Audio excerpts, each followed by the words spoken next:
Сәлеметсіздер ме? Бүгін мен сіздерге Шерхан Мұртазаның «Бір кем дүние» атты кітабынан «Наполеон мақтаншақ па?» деген ой толғауын оқып беремін. Қазақ тілді контентті қолдап, каналыма жазылыңыздар. Наполеон мақтаншақ па?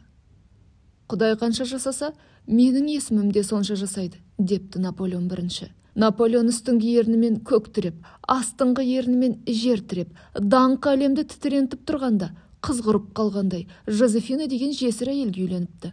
Бұрынғы байынан туған Евгений деген ер жетіп қалған ұл бар екен. Өгей баланы Наполеон өзі бағындырып алған бір мемлекетке патша қылып жіберіпті.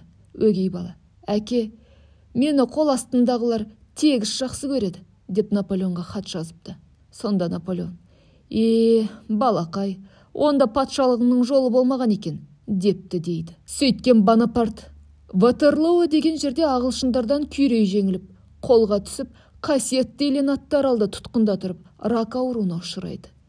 Сонда айтты дейді: «Рак, менің ішіме түсіп кеткен Ватерлоо», деп. Наполеонның табыты Парижде, мүгедектер үйінде жатыр.